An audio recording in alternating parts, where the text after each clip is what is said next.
Welcome to the Spawn Chunks, episode number 64 for Monday, November 4th, 2019. My name is Joel Duggan, and joining me, as always, is my friend Jonny, but you may know him better as Pixel Riffs. Good day, sir. Hello, a full stack of podcasts, finally. It feels like it's been a long time coming, and we don't have anything in particular in store for today's episode. We feel like we've celebrated enough milestones, but we did spend a little bit more time rambling than we usually do on the render distance. So for those of you who are patrons, of course, you can listen to the pre-show on your Patreon special feed.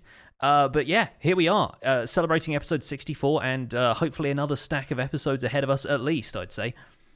I'm glad that we don't have to worry about multiple stacks in Minecraft. You know, like, I'm glad that there's only the 64. Like, there's not like additional other stuff. Like, somebody I think in our Discord mentioned something like, "Oh, what's next? Like a full chest?" It's like, you know how many? That's a lot. Like, yeah, that's like 1,700 or something. Something yeah, crazy. It's like, yeah, see you in a couple of years. Mm-hmm. I think at a certain point with podcasting, you just have to start looking towards the round numbers, like the big 100, you know, the big 200, that kind of stuff. And that sort of creeps up on you if you just kind of keep it consistent. I celebrated episode 300 on the Citadel Cafe last year, and that was really fun. It's a fun milestone to hit, knowing that you've put in that kind of work. And it's just like anything else. You know, I had this question actually on my stream this weekend about like, wow, how did you get so much done on the Citadel server? And I had a really easy answer. It's 2.5 years old. Yeah. And I play consistently pretty much every weekend. Not a lot, but enough. Probably more so since I've started the podcast with you, but it's just consistent. I don't reset the world every 6 months. I don't get bored. I just keep trucking.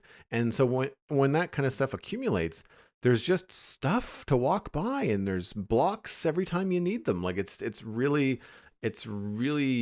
satisfying to have that slow marathon build. I imagine you probably feel the same way about the survival guide now.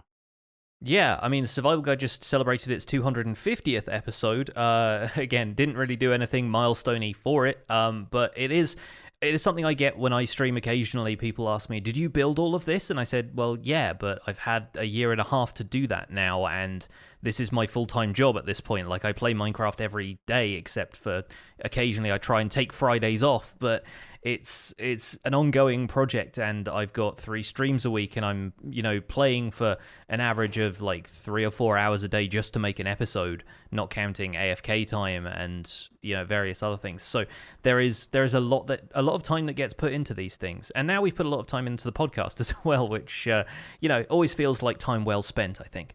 Oh, I agree. I was talking with a couple of people at HalCon last weekend, and they were talking specifically about like behind the scenes, like how do you do this? Like, how do you make your life as an artist? And I was talking about the multiple plates that I have spinning, one of them being podcasting. And yeah, it's always a nice moment to say like, yeah, you know what?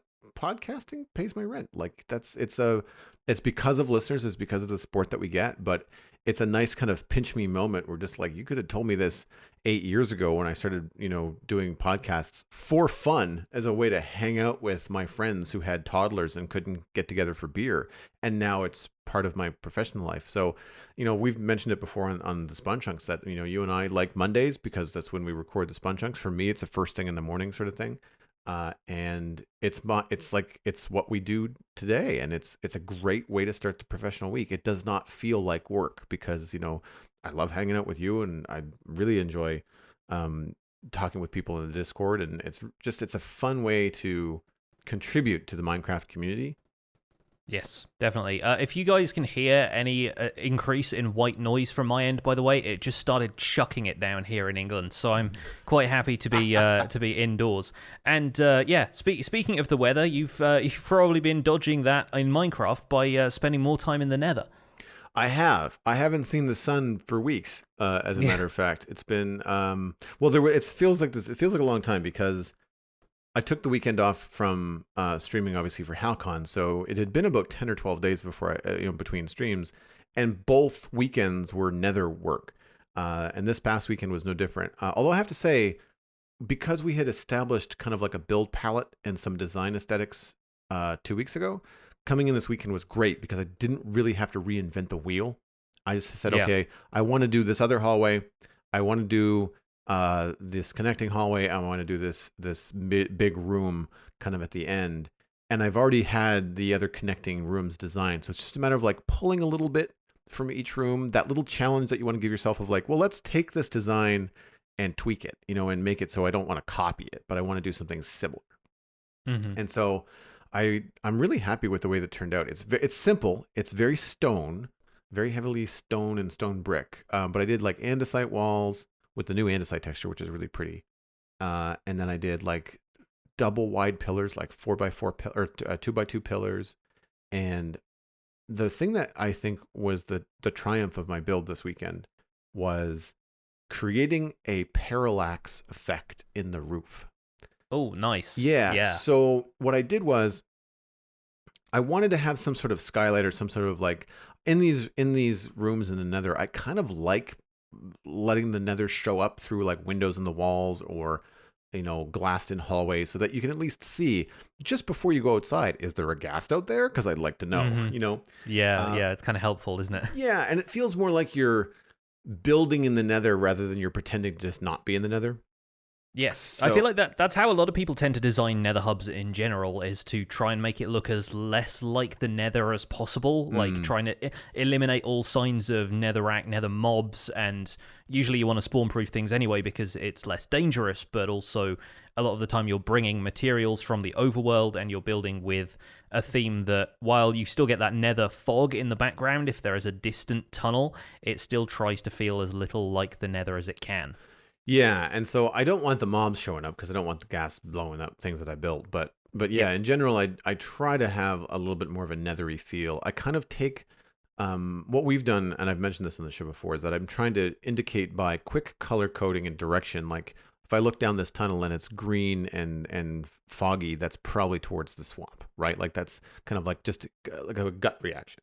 And so what I did with this particular room was I pulled that green glass road through it, so it indicates like go this way to the swamp.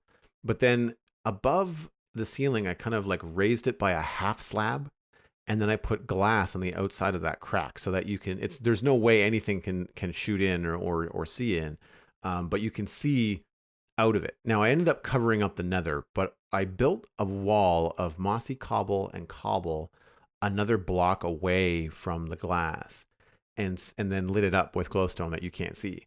And so when you're walking around below and you look up, you can see that this wall is there, but it's not a texture change that is immediately next to the blocks that are in the ceiling. It's a good 2 blocks away. Mm-hmm. And so the typical grid pattern of all of the textures in Minecraft doesn't line up. And it gives you this really weird sense of depth, and like it just looks like this ceiling, this room that you're in could go on forever, even though it only goes up another 3 blocks. But because you can't see the top of it, it just feels grander and more ethereal. Like it feels spacey or magical. And it's something I kind of stumbled upon by just trial and error and having some fun with the people in chat. It's building with me on stream has been a really fun, chill experience, and a lot of feedback from the chat room, and I try to talk people through what I'm doing, and I've been getting some compliments on it, so it's been fun, and I've been really lucky in the community that's been coming out, and we've been having a good time. But I put in some serious hours this weekend because I had missed playing Minecraft over the last week or so. What have you been doing in Minecraft lately? I've been spending a bit of time in the nether myself because I set up a wither rose farm for the first time, following mainly my own instincts and what I had heard from other people doing, but I also took a couple of tips from Razeworks' wither rose farm design, which uses an endermite to lure endermen into a specific place, and then you break the portal block of an end return gateway out in the outer end islands, and effectively you trap the wither in there, kind of the same way you would trap it under the bedrock of the central end return portal that gets you back to the overworld.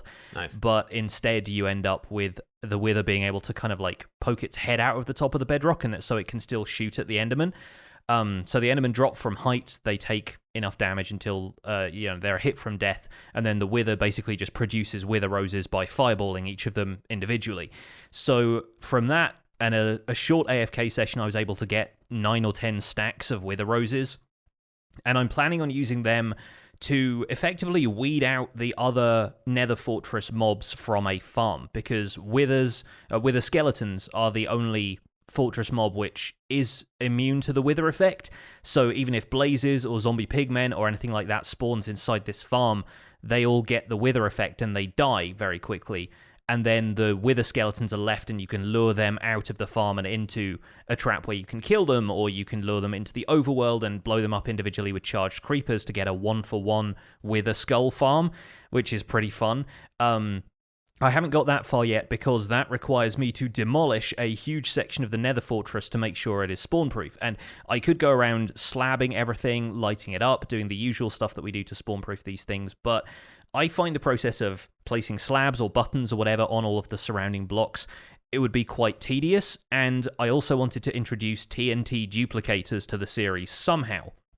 So what I am now doing is occasionally on streams or, in my spare time when I'm not making another episode, I'm going into the Nether, picking one long stretch of the Nether Fortress and the surrounding terrain, and effectively carpet bombing it with a TNT duplicator, which is kind of cool. It's the kind of thing that people might be familiar with if they've seen Mumbo Jumbo build his witch farm on this season of Hermitcraft, because what he's done there is figure out a perimeter square that is not going to spawn anything while he's standing at his witch farm, and he's just used TNT duplicators and flying machines to destroy the landscape in every direction from the witch farm. And I'm planning on doing something like that with this. It is a little bit dicey because sometimes the TNT duplicators can get close to the area where I built stuff, and I've tried to wall it off with obsidian to try and make sure it's blast proof, but sometimes the TNT explosion can travel through blocks a little bit as well. So I feel like I should have done this before I built the Wither Skeleton farm, but I wanted to introduce the concept first before I started actually working on it.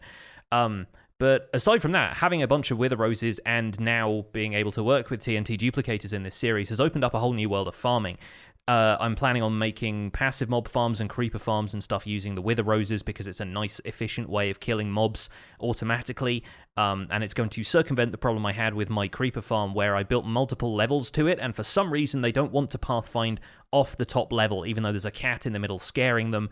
The proportions of the platform are built just the same as they are on the lower platforms. For whatever reason, they just don't want to walk off the top platform.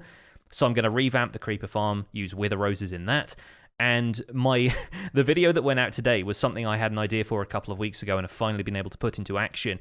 Now that you can trade so many bookshelves from librarians, and breaking those bookshelves down to convert them into books means you can trade those back to the librarians, and you can effectively multiply emeralds that way if you have cheap trades on both of those. I now have a TNT-powered book farm where I feed bookshelves in, and the TNT destroys them, and it drops all of the books into a hopper. Effectively the same way as you would make a concrete farm where, pistons are pushing the bookshelves downward, and then every so often a TNT falls, explodes the bottom of the pile, and you can keep pushing the books through. And yeah, that because TNT doesn't destroy blocks anymore, I'm getting 3 books per bookshelf. I'm tripling my profits when I sell them back to the librarians for an emerald apiece. And I was able to get about 1.5 stacks of emerald blocks that way, just from, maybe a few stacks of bookshelves. So it's very lucrative and fun. And I introduced it into the series by saying, you don't need to do this. You can just set up a beacon, get an efficient axe, and I think you can haste mine bookshelves that way.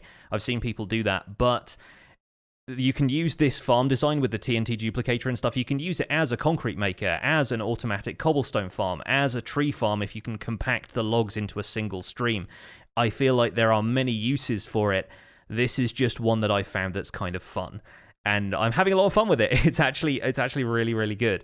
I've blown up a lot of books in the last little while. Not a sentence you usually think of yourself as saying. No, exactly not. As a lover of books myself, yeah, it feels like a strange thing to do. But yeah, ultimately, none of them get destroyed in the process. So it's actually really good. Book Blaster, TM, Pixel Riffs. Yes, exactly. TM, copyright me. I've not seen anybody else doing it. That's the thing, because I could have just made another concrete farm, but I've already done that in the series previously. Right. So I wanted a new way of presenting the same information with a little bit of an upgrade with TNT duplicators and 0 ticking pistons and that kind of stuff. And it just seemed like a fun idea. and meant that I could incorporate it into all of the stuff I'm trying to do centered around my trading hall right now. So yeah, it was the perfect opportunity, really. Nice. Well, I feel like it has been an explosion of news in Minecraft this week. Especially after last week, yeah. Yeah, We have a lot of stuff to cover. I feel like they've caught up. So what's happening right now? So, let's start off with Minecraft Bedrock, because Bedrock Edition now has a new update. The full changelog is on the feedback site, feedback.minecraft.net. We will have that linked in the show notes. There's a blog post about it as well on the main minecraft.net page. This will add a lot of stuff that is familiar to Java players already. So Bedrock players, if you are unfamiliar with any of the features, Java players have been making videos about these for the past year. So foxes, brown mushrooms, wither roses, like I've been talking about, suspicious stew, the new instruments from Noteblock, so you got things like banjos and 8-bit sound effects and stuff. Abilities to place item frames on the floor and the ceiling, good news for anyone who wants to make a void room, and also the new character creator, which we have been talking about recently, and I figured we were going to see a full release of that before Minecraft Earth came out, because the two of them are quite well connected. The character creator is basically the same for each version, so that has now been added to the Bedrock edition of the game in their 1.13 update. We have been trying to move away from talking about these things in terms of version numbers, because the version numbers are kind of different between Bedrock and Java, and one might overtake the other at some point. But yeah, that is the end of the Village and Pillage update for Bedrock Edition, which is good news, because pretty soon we're going to be getting a Bees and Bugs update, so hopefully some bugs for Bedrock will get covered in that update for them as well. Speaking of which, we have Minecraft Snapshot 19W44A for Java Edition, and that includes the ability to craft honey blocks back into honey bottles by combining them with empty bottles in the crafting interface. Honey bottles now stack up to 16, meaning that it's not quite so arduous to craft honey blocks in survival anymore. Vertically moving particles now perform better when they collide with blocks, presumably because of the interaction with honey blocks. Chunk saving performance has been improved, good news, because that was causing a lot of lag on multiplayer servers especially. And the Iron Golem's damage progress, the fact that Iron Golems now crack as they take damage, is now based on the ratio of their current health to their max health. So I guess they probably start taking damage at different times, or showing visible signs of damage at slightly different times. There are also a ton of bug fixes, one of which I will go into in a second because it presented an interesting case for me. But I will roll on to say this was not the only snapshot we got this week, because Jeb posted on Twitter a link to a Reddit post with a changelog for yet another custom combat snapshot, which is what he is trying to work on in the background, separate from any of the themed updates that are be coming to the game soon. And we've talked about this in previous episodes, but he is planning on overhauling combat to try and make a version of combat that works on both Bedrock and Java, a unified combat system. So the changelog for this one, I'll just go through bullet by bullet. The sword speed has been returned to 3.0 from 2.5, so swords are swinging a little bit faster. Hold a button down to attack has been reintroduced, but the attacks now happen at a little bit less charge, so they won't do quite as much damage as optimal spam clicking, meaning that a skilled player clicking will still be able to get one up on somebody who is just holding down a mouse button to attack. Knockback resistance now operates on a scale instead of RNG. Axes now always disable shields instead of a 25% chance to disable them, which was what was happening before. Axes now only take 1 durability damage for attacking. Previously, they would take 2 because they were considered a tool. Like if you hit something with a shovel, it takes 2 durability. Axes now only take 1, so that's kind of formalizing their status as a weapon. In addition to that, axes now have a new chopping enchantment that adds a little bit of damage and stun time per level when you're getting on with attacking somebody who's holding a shield. And projectiles no longer trigger the invulnerability timer, which means that a multi-shot crossbow could hit with all 3 arrows. And this is something that people were telling me was happening in Bedrock Edition, and you could use the crossbow effectively like a shotgun. Like the closer you are to something, the more damage it's going to do, because the more those spread arrows are going to hit whatever you're fighting with. So effectively, that makes the crossbow a little bit more of a consideration for PvP combat, especially. Oh, interesting. Yeah, the shields have been reduced to a shorter range of defense. They now only... they have like a smaller angle of protection in front of you. And there's a couple of things. I didn't quite understand the shield indicator that displayed when the shield was active, but that seems to be an option kind of like the attack indicator that only shows up like when you're holding a shield.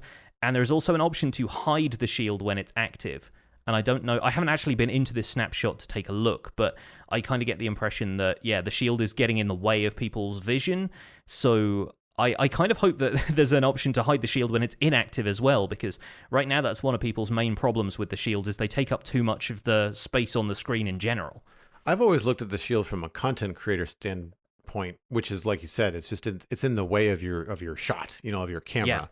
But as a PvPer, I would imagine like having something like that block your peripheral or block what you're trying to see in the battlefield would be frustrating. Like trying to think about other, like a first-person shooter game that I've played in the past, and if there's a giant thing in your way, like it's very hard. You feel closed in. You don't feel like you can really see what's happening. Generally, you just have whatever is in your hand, like the barrel of the gun or the sword or whatever it is that you're doing.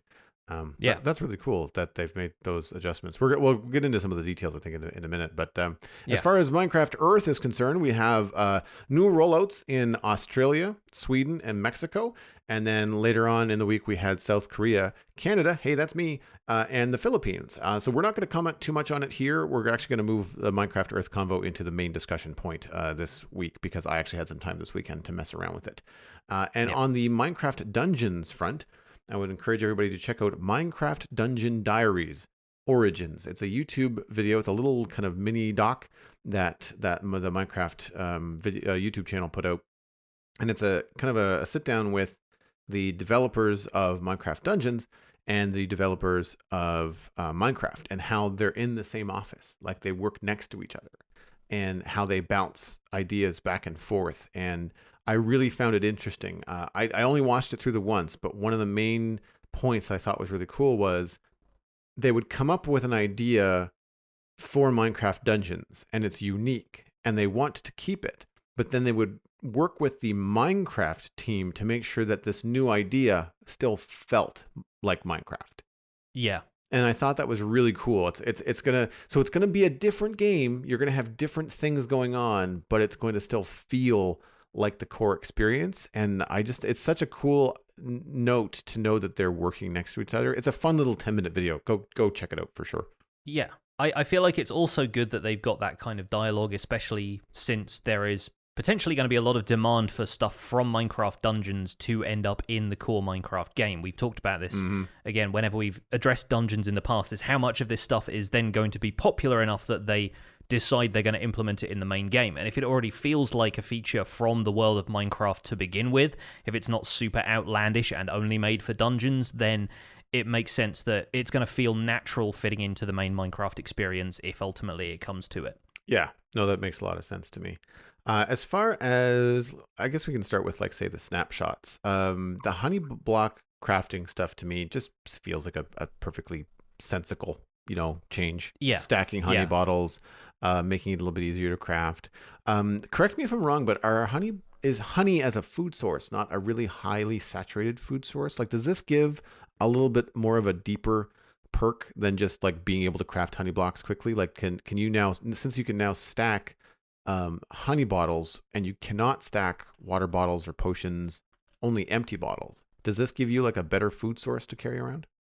Honey bottles restore 6 saturation or 6 hunger points, so like 3 shanks of hunger, and 2.4 saturation according to the Minecraft wiki right now. So it's not necessarily like a good food source compared to some of the other stuff that people will already be working with, but it's a food source, and the fact that you can compact it into honey blocks and then convert it back into honey using bottles and stuff like that's going to potentially be beneficial in certain situations. I feel like it's not going to be everyone's go-to food source at this point. Oh, interesting. I never thought about it that way. So you could have like a couple stacks of honey blocks with you and 4 empty bottles.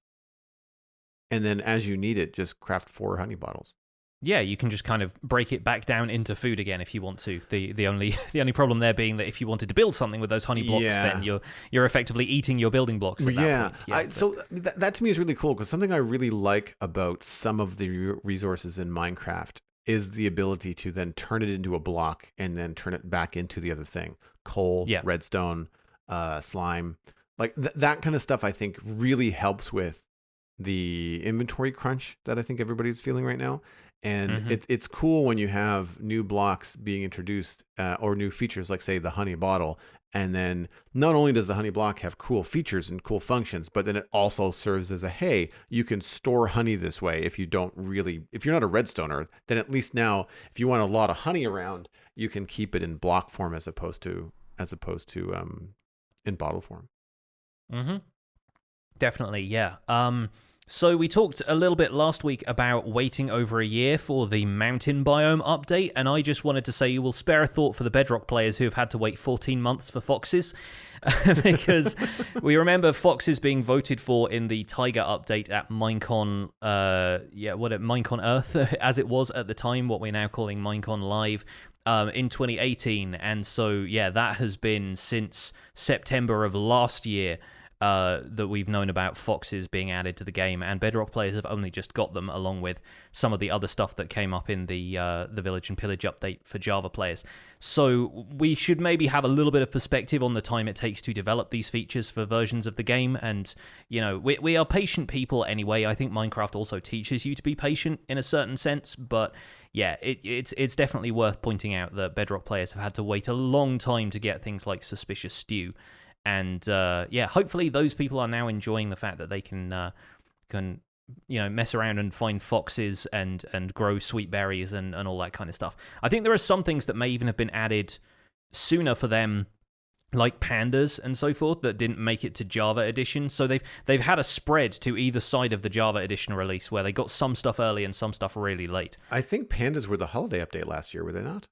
They were for Bedrock, yes, but the holiday update never came to Java Edition. It was all lumped into Village and Pillage. So the holiday update we're getting this year seems to be something they're planning to release for both versions concurrently. Yeah. And I think too, it's they're getting closer and closer, even though they know they're not going to reach 100% feature parity. Just because of the coding differences between the two versions of the game, it is nice to see a lot of the features kind of like the boxes are slowly getting checked off, so that when you're talking to a Bedrock player and a Java player, they're going to have a much closer experience than they have in the past couple of years. It feels like it feels like things are bouncing out there. I was looking over some of the notes, some of the bugs that they fixed, and most of them are like either small things that didn't affect me or efficiency things. I did, however, find one very funny because I saw it in the video, and that is the evoker fangs were rendering too big. Right. And I would hesitate to call this a bug. I would call it a very fun feature. I think they look way better. It looks way cooler when these giant evoker fangs come out of the ground like a whale. Yeah, like I had no idea that they were supposed to be small to begin with. Is it just outlier cases where they turn up super huge, or were they all just supposed to be like a smaller size to begin with? No, well, they're the size that they are in the game currently in 1.14 is correct as far as I know. Right. Okay. Which is what everybody's used to, but they are probably 4 to 6 times larger in the snapshot. Like it's like the enlarged phantoms. Whenever somebody has that like size tag they add to phantoms, and they're suddenly like the size of a house swooping down at you, which is really cool. I have that data pack on the Citadel, and I sleep often enough that it's not a big deal, but every once in a while when I work for a couple of weeks in the Nether, and then you hear a phantom and you look up and you go, wow, that is the size of a bus. Like it just adds a little fun twist to it, because they don't often get that big. But what's cool is that when 3 of them spawn in, sometimes when you're on the cusp of how long you've not slept, you'll have 3 phantoms come in, and 1 or 2 of them will be of a different size. So it adds that kind of cool variety that you don't get. And they're not like 4 times bigger than the one next to them. It's only like an increase of like 25% or 30%. So it just looks kind of cool. But these evoker fangs, like they were the size of a villager. So like the villager in this test video that I was watching, the villager's running away, and this thing comes out of the ground that is the size of the villager and just kind of like envelops it.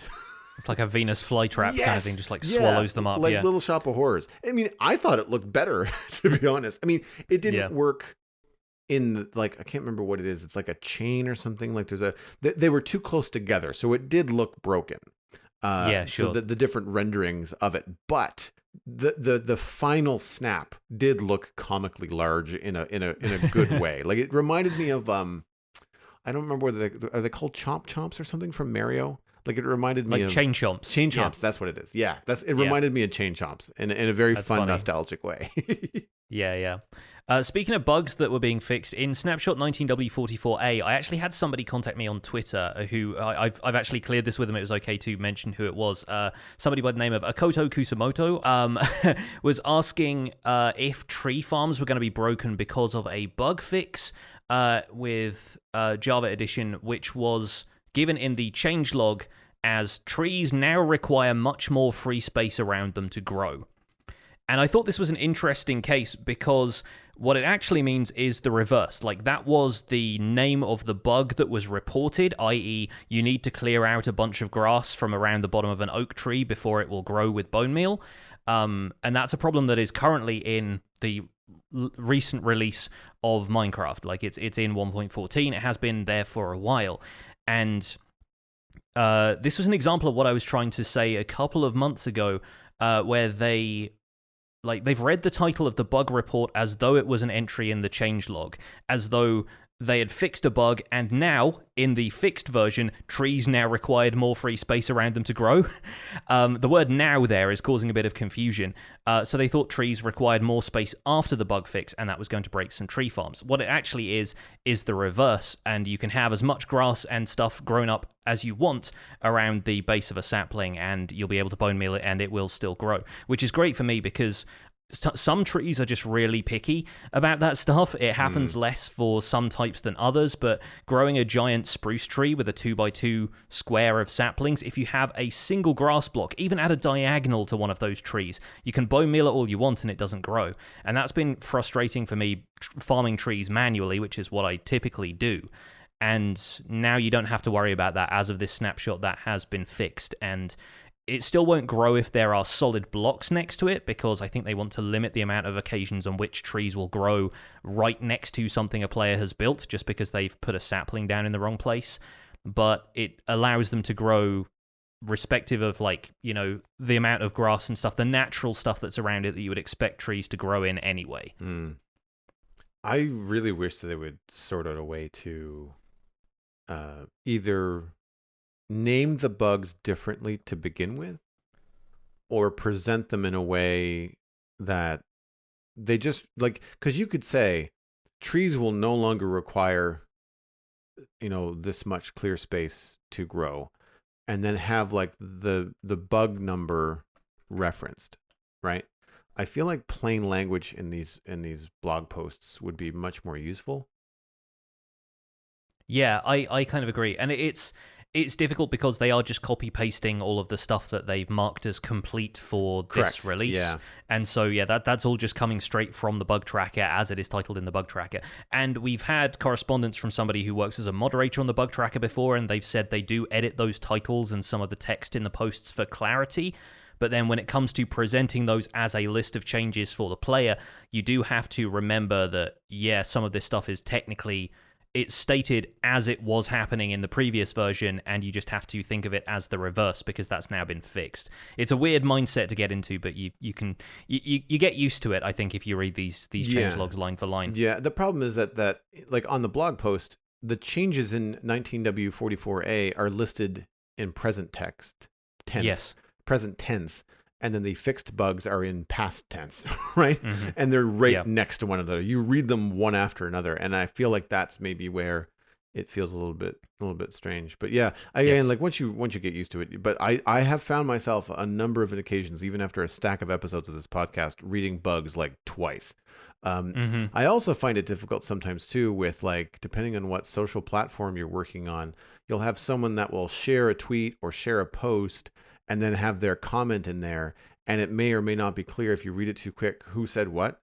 And then, you know, like I'm thinking like, well, if tree farms need to fix, well then who said that though? And I was like, and I had to go back and realize that, oh no, the retweeter said tree farms are going to need a fix, which was incorrect. And I, because of the way that it was presented visually, I think it was on my phone, I read it too fast, and it sounded like it was from Mojang that was saying that. And I was like, oh crap, no, that's not the case. And that to me leads to confusion, and people then just kind of like spread that around because they've, honestly just misread it. And then unless it's clear, it just becomes this whole kind of like mixed up sort of thing. I find that one of the things I like so much about the snapshot videos that a lot of prominent YouTubers put out is that they usually take the opportunity to be very clear about that Yeah. and say, it used to happen this way and now it does not. Sometimes you'll even see two clips, one from the previous snapshot and one from the current snapshot, to illustrate, yes, it doesn't work here, and yes, it works here. And I think that sometimes those YouTube videos, because I always watch the snapshot videos after I read the snapshot post, and I find that helps clarify things. Having a visual really really aids with this stuff.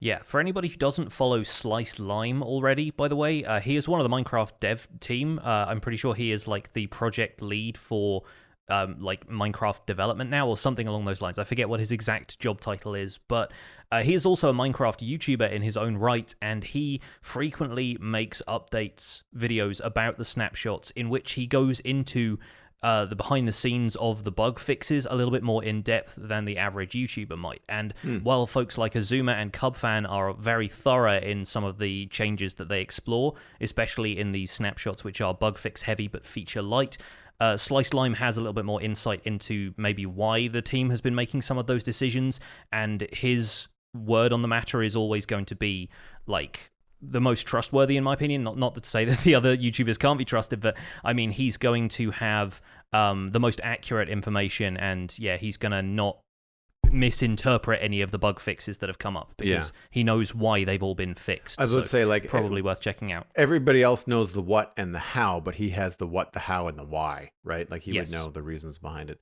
So I'm not a big PvP person at all in most games, let alone Minecraft. That's not the experience I want from it.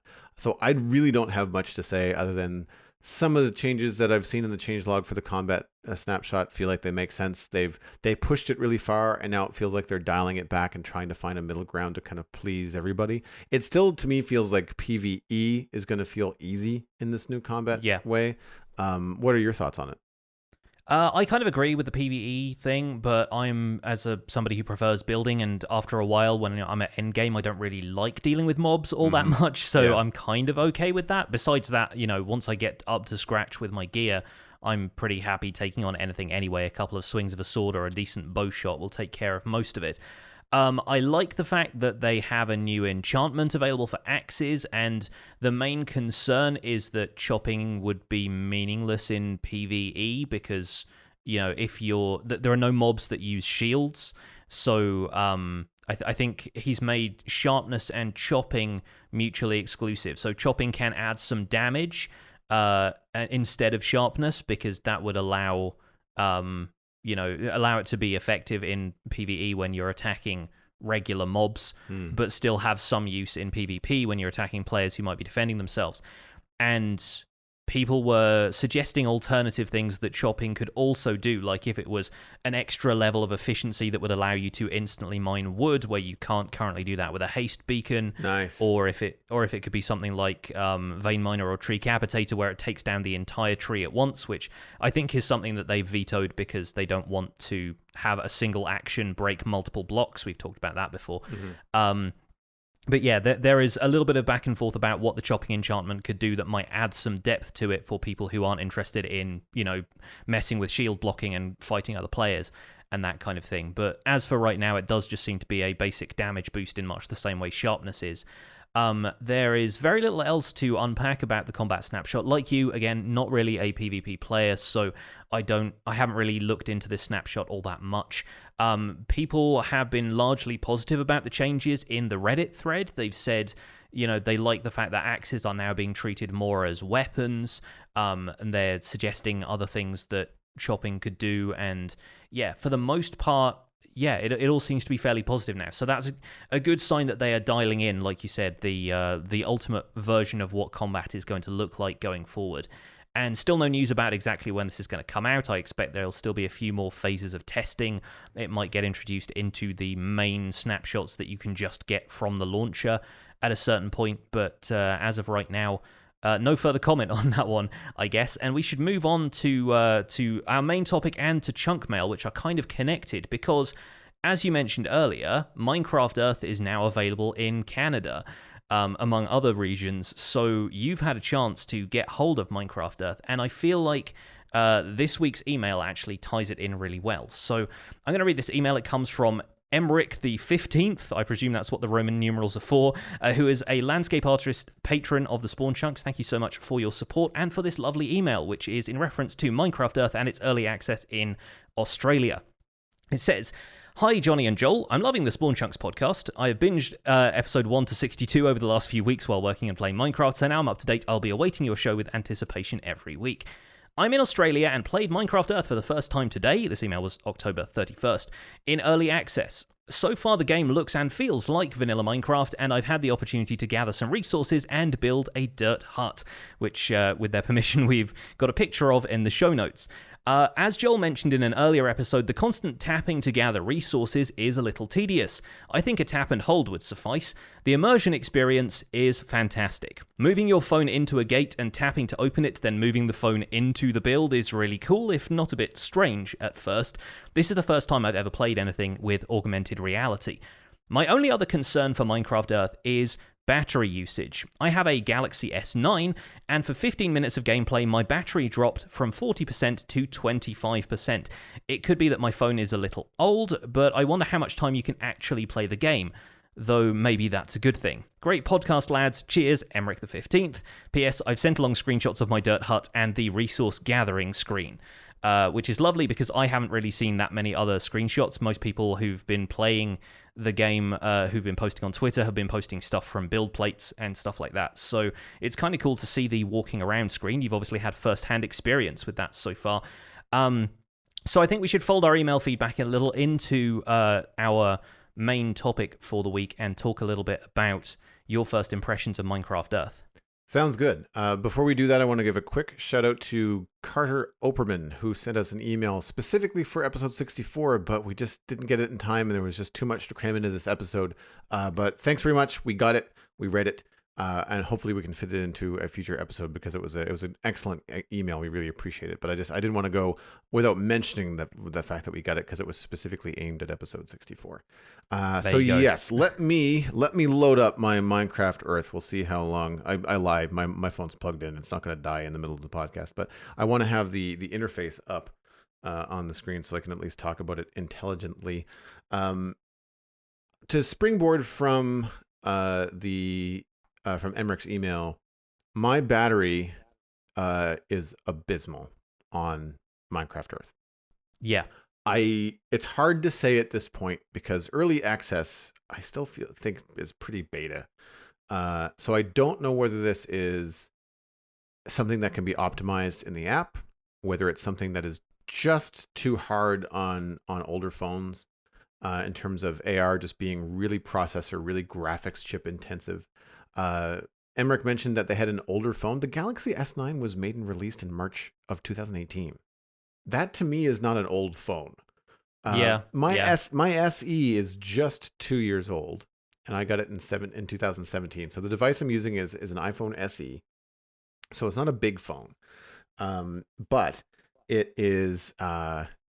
It's something that lasts me and does most of what I do day to day, no problem. I can sit on my couch and stream Twitch from my phone and AirPlay it to my TV for a couple hours.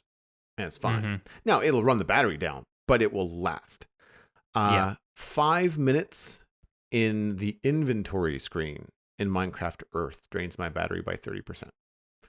That's a lot. It is a lot. It's not something that I feel like I don't want to play Minecraft Earth when I'm out and about very much because I don't want my phone to die before I get home. Like that's how much of a problem it is. 5 to 10 minutes, 15 minutes max from a full battery. It's not something that I'd be interested in even trying to manage. And so It could be the fact that this is an early AR game and that it's just not going to be for people that have older devices. But my argument is going to be, if that's what you need to play AR, then it's going to be very difficult for people of, you know, all Minecraft fandom to get access to this. You're going to get a Yeah, lot of kids bugging their parents for the fancy phones, right? yeah, people with limited means might not have as much access to it, unfortunately. Exactly. And we talk a lot about how Minecraft is playable on some older tablets and stuff like that. But like you said last week, like the NVIDIA RTX is only on Windows 10 because those older devices can't handle it. Yeah. If older devices, and again, like these devices function and last for the most part for years now. People are not buying, well, I say people, the average person is not getting a new phone every year. It's more like every 2 years, every 3 years now, because the devices are expensive and they last long. They do what you need to longer, which is good. As a consumer, if I'm spending a lot of money on one of these devices, I want it to last. So the fact that this really does not do well on a device that's only 2 years old, to me, is not great. Now, on the plus side, it is, as you would expect from Minecraft, colorful, fun, engaging. You can tap different controls to like lock your view in place. I would say people that have bigger phones are going to have a better time with it. Obviously, an SE is a very small screen. It's only a 4-inch screen, something like that. So if you've got like an iPhone 6 or a Galaxy S9 sort of like style phone, then I think you're going to have a better time. For collecting things, we had some feedback. I think somebody mentioned either in the Discord or maybe it was an email about traveling in a car. And yes, so yeah, it was the email we read. If not last week, then the week before. Week before, yeah. So I bus to and from the gym, and I was playing Minecraft Earth while doing that because I was on my way home. If my phone died, it wasn't a big deal. You know, I'm not going to be out. And I found that even before the bus stopped, I could still pick up tappables. I would say probably something around 15 kilometers an hour. So basically bike speed. Like if you're not in a motor vehicle, but you're out skateboarding or whatever, you can probably still do tappables, although you'd probably want to stop so you don't fall over and hurt yourself. Be safe, ultimately, is the thing we want to take away from that. But the fact that if you are in a car and you're traveling in a city, not highway speed, many times, even when the bus was just slowing down to a stoplight, where it wouldn't necessarily stop, it would just kind of like slowly turn in the corner on like a right turn on red. I could pick up a sheep or grab a tree or something like that. Tappables vary in terms of how often you have to tap them. Animals and small dirt piles are 3 taps. Large piles of rocks, especially rare rocks like andesite and diorite and stuff, are like 5 taps. But you can do them fairly quickly. The thing is, for it to not feel spammy, it helps to memorize how many taps you have to do. So if you get a sheep, you tap it, it goes full screen. So that's 1 tap. And then you have to hit it 3 more times. If you tap it more than that, it feels like a pain. I still feel like 2 taps would be enough.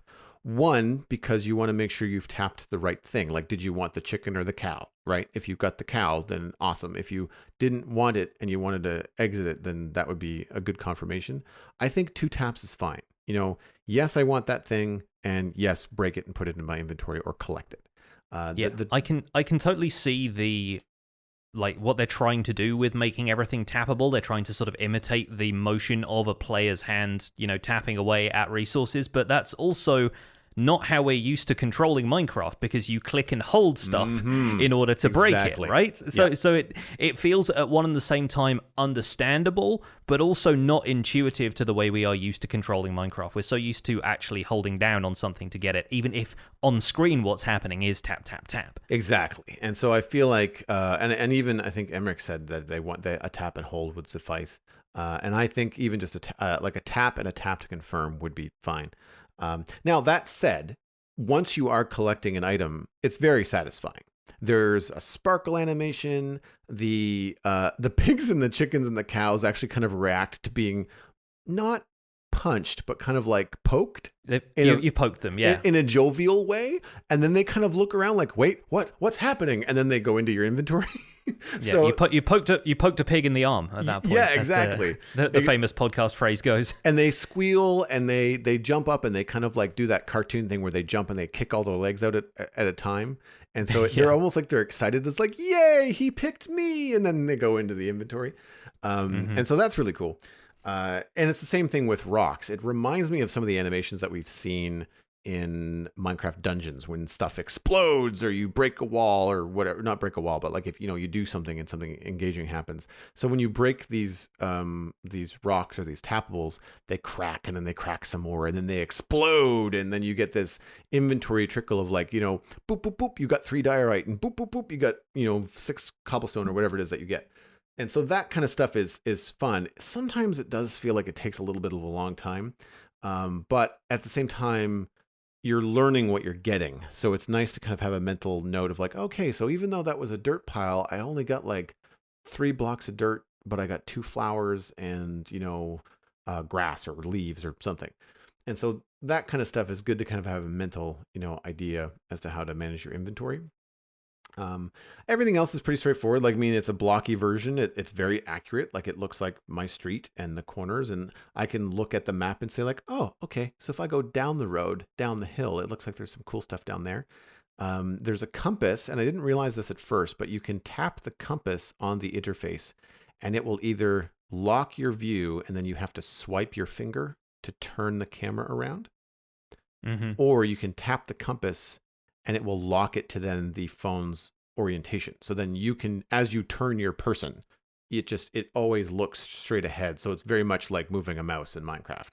So you can decide, okay, I'm done feeling dizzy. I want to actually like look behind me without turning around. Or for me, I use this a lot when I'm at home because sometimes there's tappables that show up within range of being in my apartment. And so that's the next thing I was going to ask you is how accessible did you find tappables? How far were you having to go to find large concentrations of that stuff? Well, I'm looking right now and there's not a whole lot nearby. There's a couple of big trees. There's a couple of rock piles. I want to say there are only like 1 or 2 tappables per block. So you're going to get a fair bit, but you're going to want to go on a good 20-minute walk, if you want to go and collect a lot of these things. It could also just be like where I am. It looks like a lot of the heavier stuff are closer to heavier intersections, the kind of things where people would walk by more often, which makes sense. Like if I look down the road at where I know there's a school, there's more going on. It even looks like there's a couple of chests down that way. So it's the kind of thing where like, higher traffic areas are getting a higher concentration of things. Things like bus stops. Also, I noticed that there was a fair amount around, which is cool. Yeah. Anywhere there's going to be a high amount of cell activity, I expect will probably be prime hotspots. Yeah, for stuff like exactly. That. So it's kind of I'm cool really looking forward to it. I'm really looking forward to getting hold of it and just walking into central Brighton, where there's a large concentration of media savvy folks, and presumably people are on cell phones all the time. And trying my best to get what I can out of it. But still no word on when it's going to be available to me in the UK. So I'm sorry if I'm not having a huge amount of input into this discussion. But one thing I did want to say before we get away from talking about battery usage and temperature of your device as well, because I think you'd mentioned to me off recording, off the podcast, that your phone was getting really hot while you were using it. So I expect that's a matter of like, it just using the resources, the graphics chip, the processor, that kind of stuff is probably going to get quite hot in much the same way as if you're watching video directly on the device, or if you're playing other games. I found that my phone gets quite warm that way. The only time I've ever had my phone get this warm was when I was using it while charging it. So it's obviously a battery thing. But I have opened up this app since we started talking about it here on the podcast, and right now my phone is quite warm. I timed myself. I did a 20-minute play session with a build plate in my living room this morning, and we'll have some screenshots available on the website from that. I'll post them in the Discord as well. And within 10 minutes of messing with that build plate in AR, my phone was uncomfortable to hold. I was holding the phone at the bottom, away from where the battery was. If you have now, I don't have a case on my phone. It's a straight up, naked iPhone SE. So it's got an aluminum back, which is a highly conductive metal. I have the opposite problem in the wintertime. When I'm out riding a bus in the wintertime, my phone battery will shut off because the battery gets too cold. Yeah. Yeah. Yay, Canada. Um, but people that don't have that problem often have a case on their phone.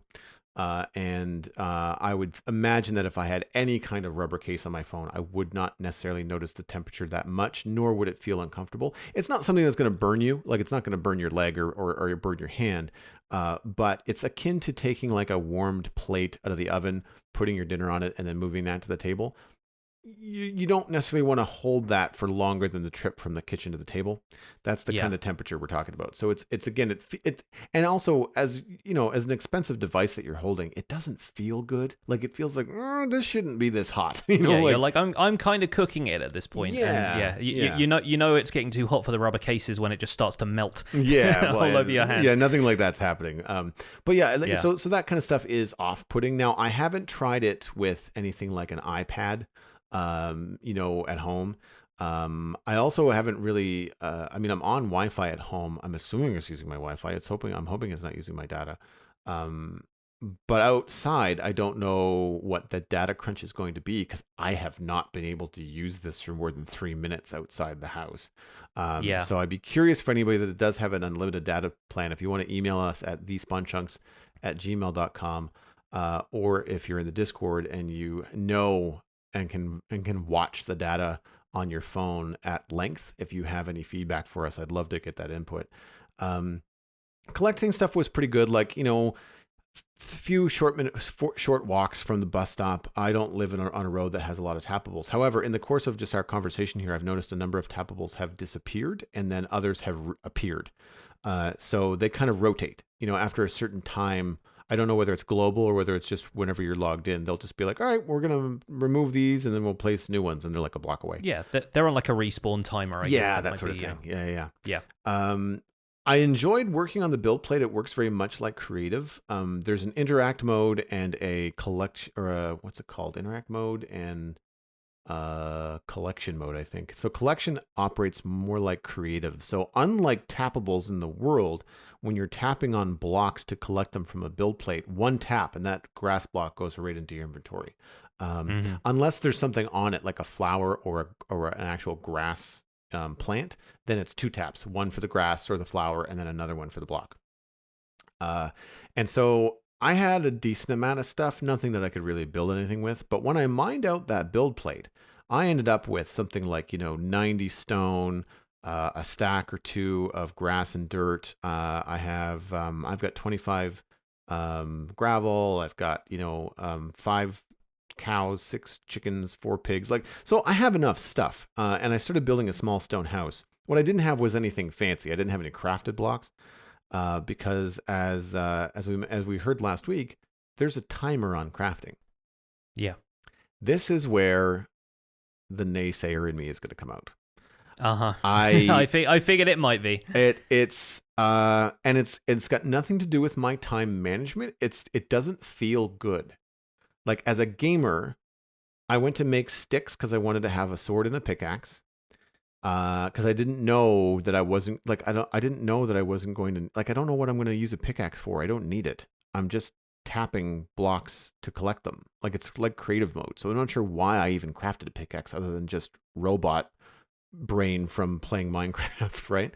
Mm-hmm. I figured a sword would be handy in case I run into any of those events where I have to fight a skeleton or something that I've seen on videos. But to craft 8 sticks took a minute. To craft a pickaxe took 5 minutes. And then, okay, wow. And then today, at the end of my build session, I thought, okay, I'm going to take a screenshot for the Spawn Chunks listeners and show them this neat little house that I built. I just have to make stairs so I can make a roof. So I crafted 16 cobblestone stairs. And it's neat. You don't have to lay them out in the grid. You just kind of go into the crafting interface and you say, okay, what's the recipe? Do I have them? Etc. It's like the recipe book on the Java edition. And then you increase the number that you want, and then it pulls that. It doesn't. The one thing that I have for feedback there, it doesn't tell you how many it's using or how many you have left. So it says 6 cobblestone equals 4 stairs, but it doesn't then tell you now have 60 cobblestone left in your inventory. It just kind of lets you build as much as you can or want. But then if you're trying to like leave yourself a half a stack, you can't see that. So you kind of have to make those mental notes before you go in. So I crafted 16 cobblestone stairs, which took 40 minutes. Okay. So this is something that strikes me as a bit of a disconnect between the walk around gameplay and the build plate gameplay, because I expect what you are supposed to do is once you acquire these resources when you're out in the world, you go, okay, I've got, 40 cobblestone or something, presuming that's an amount you can typically gather.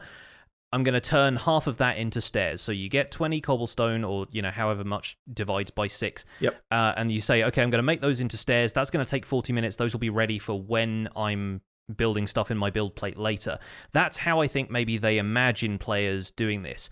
Unfortunately, that's not how Minecraft gameplay works, because a lot of the time you're crafting stuff like that as a reaction to, okay, I've built all this stuff in my build plate. What do I need next? Oh, wait, stairs. Let me craft a few of those real quick. Oh, wait, no, I can't. That takes me half an hour. Mm-hmm. That's a problem, because those are the circumstances in which you're going to know precisely what blocks you need, unless you're following some kind of tutorial and you have a build in mind, which I think very few people are going to. A lot of people are going to be building this stuff on the fly and improvising stuff in the build plate, and it's very difficult to know ahead of time what kind of stuff you'll need without collecting resources in bulk and then just crafting them on the go so that you've got stuff available to you later. It removes the element of like reacting to what you've built and deciding to craft resources on the fly, because then you have to wait for them. That's disappointing. That really is quite disappointing. Yeah, it is. I can understand some small timers, and like I mentioned last week, I can understand if you're wanting to smelt glass, that would take some time because it's a cool block. Like the reward kind of like makes it worth it. And I will point out that I haven't had this app on since I closed it down this morning. Which means that it's not 40 minutes of having the app open. It must be tied to the clock. So it's 40 minutes later, real world time, not game time. Yeah, so, and it's probably not something that you could like wind your internal clock forward and cheat. Like it's probably like a timer that gets set off, but then it will run on whatever time is ticking over internally on your phone. Yeah, so like right now when I went over to my inventory or my crafting interface, it says you can collect all of the things. The cobblestone stairs are done now, and so that means I haven't had this app open for 40 minutes today because my phone wouldn't be existing. It would be dead. So it's 40 minutes real world. And I think our emailer last week, and I apologize for forgetting your name, mentioned that it's probably to encourage not being on the phone that much, or maybe I think even Emmerich mentioned it this week. Like maybe that's a good thing that you're not playing the game all the time.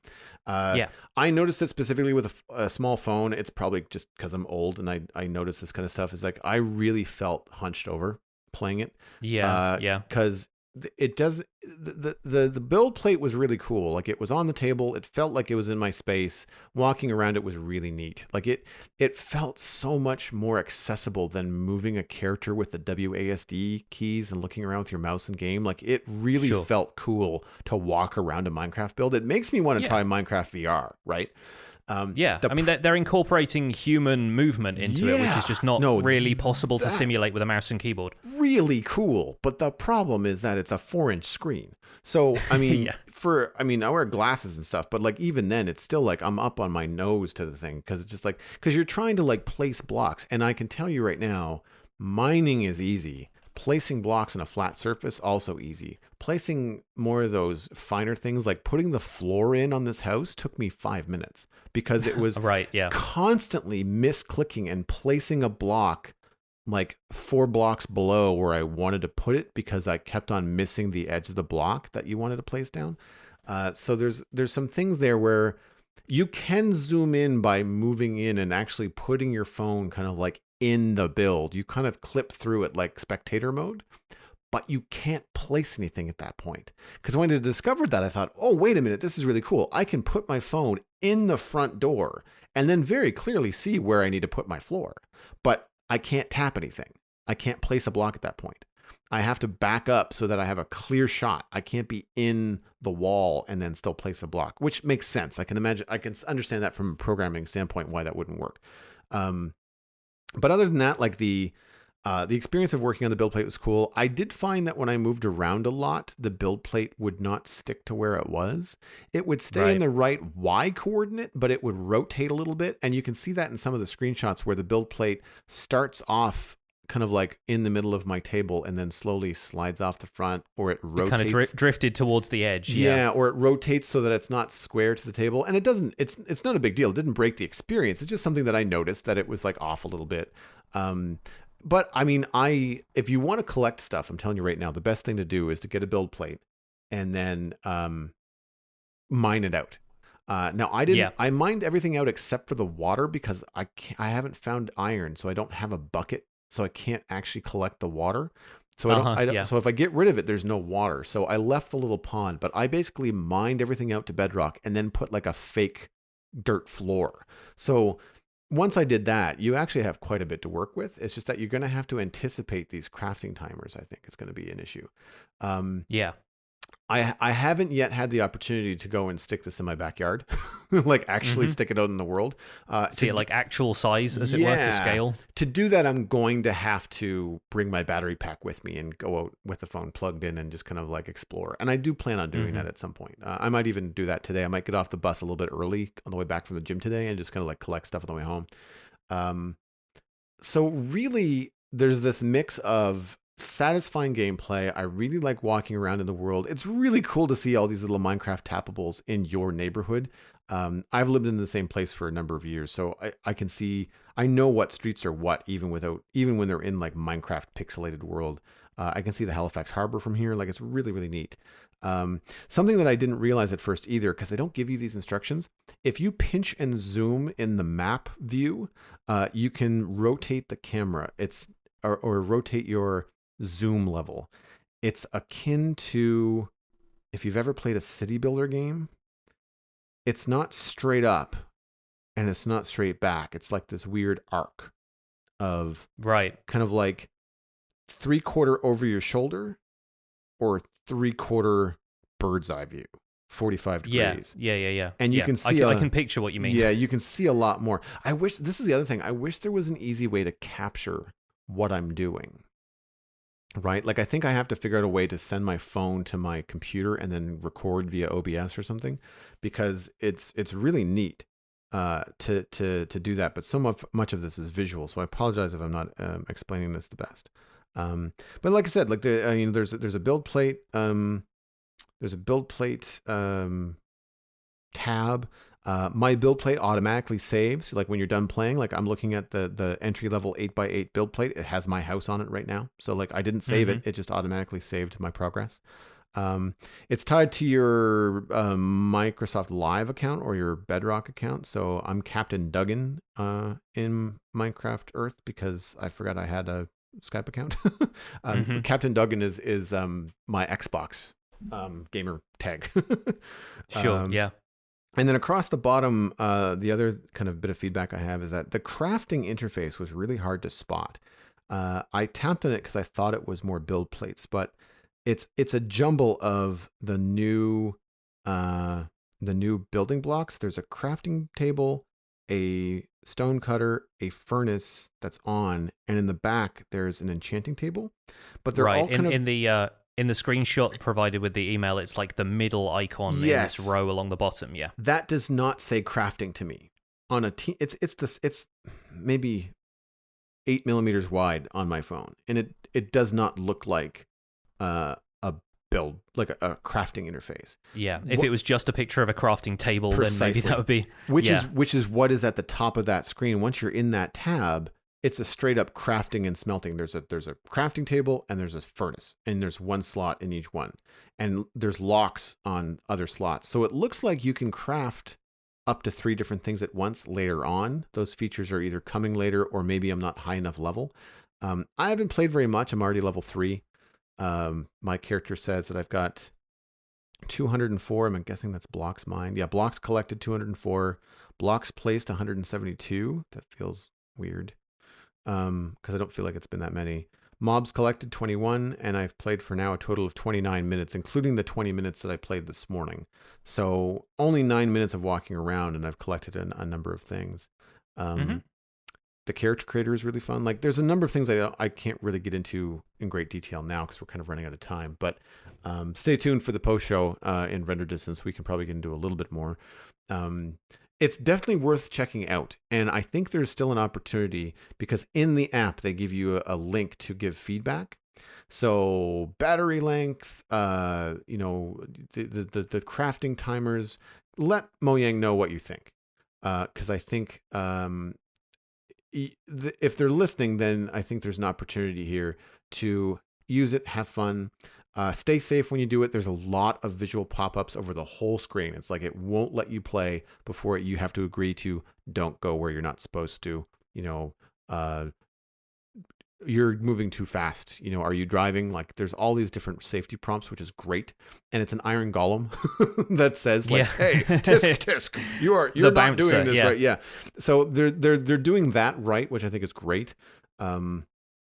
I think it would be a really fun experience for parents and kids too. Like, you're going to your local playground, like the 5 and 6 year olds that are going to like the swings and the slides and stuff.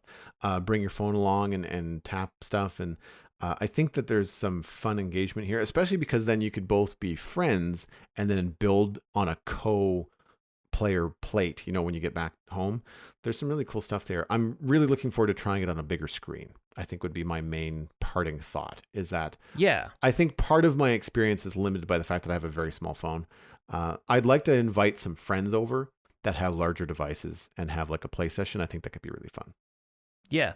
My questions now are presumably if you've got a Microsoft account linked to it, then does your inventory sync across devices? So if I go out with a phone, tap on a bunch of resources, do I get to come back and play with those resources on an iPad that I theoretically have because I don't have one right now? Yeah. I assume so. I assume there is some kind of like account connectivity there, and it would make a lot of sense because not everybody is bringing, like, especially if you've got one of the larger, newer iPads, you're not going to be lugging around like a 12-inch iPad Pro while you're on a bus, but then coming home and using that to work on a build plate would be phenomenal.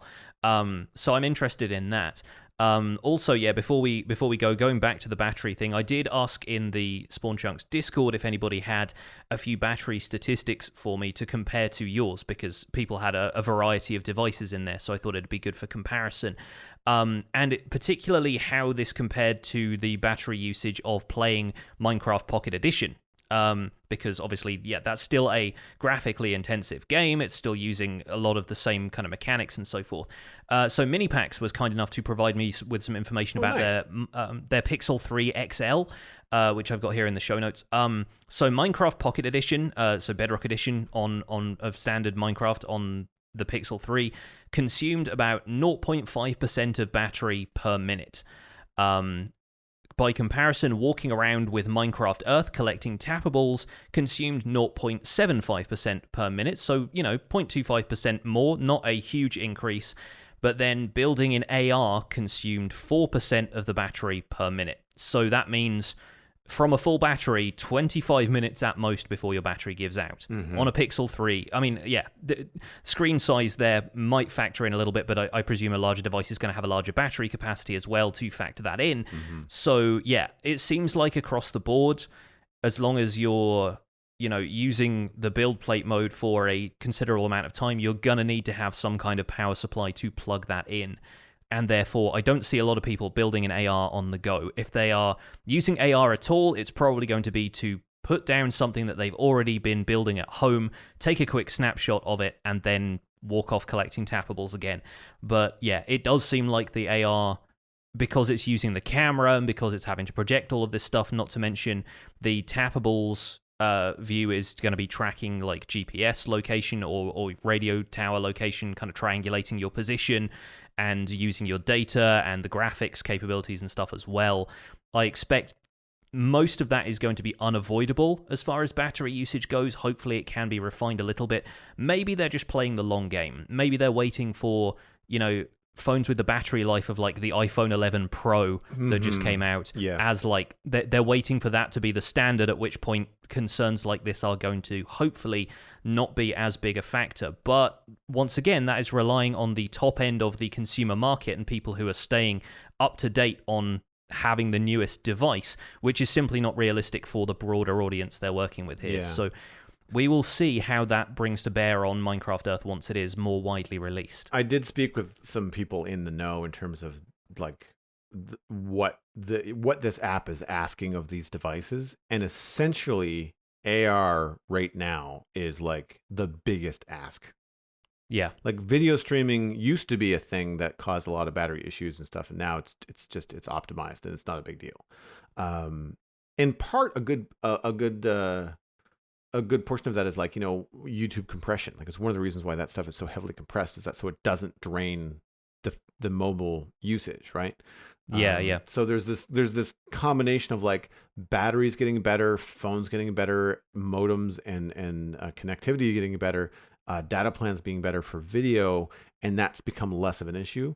But AR is so new in terms of widespread usage that AR is apparently still a very big ask from the phone, because like you said, like you just outlined, you're asking it to do all the things.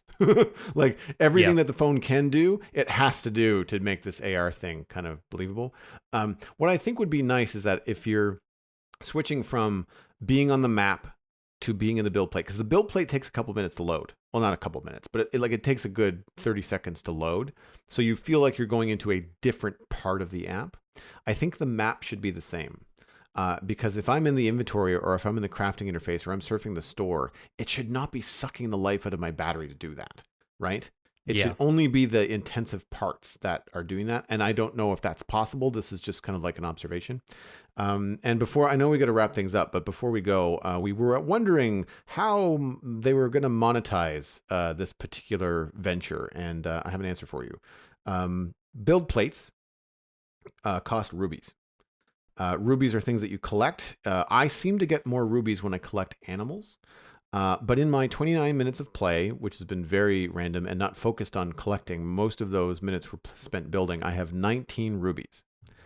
I can buy rubies from the store, and this is going to be in Canadian dollars. So a stack of 40 rubies is $2.79. 100 plus 5 bonus is $6.99. And then it goes up from there.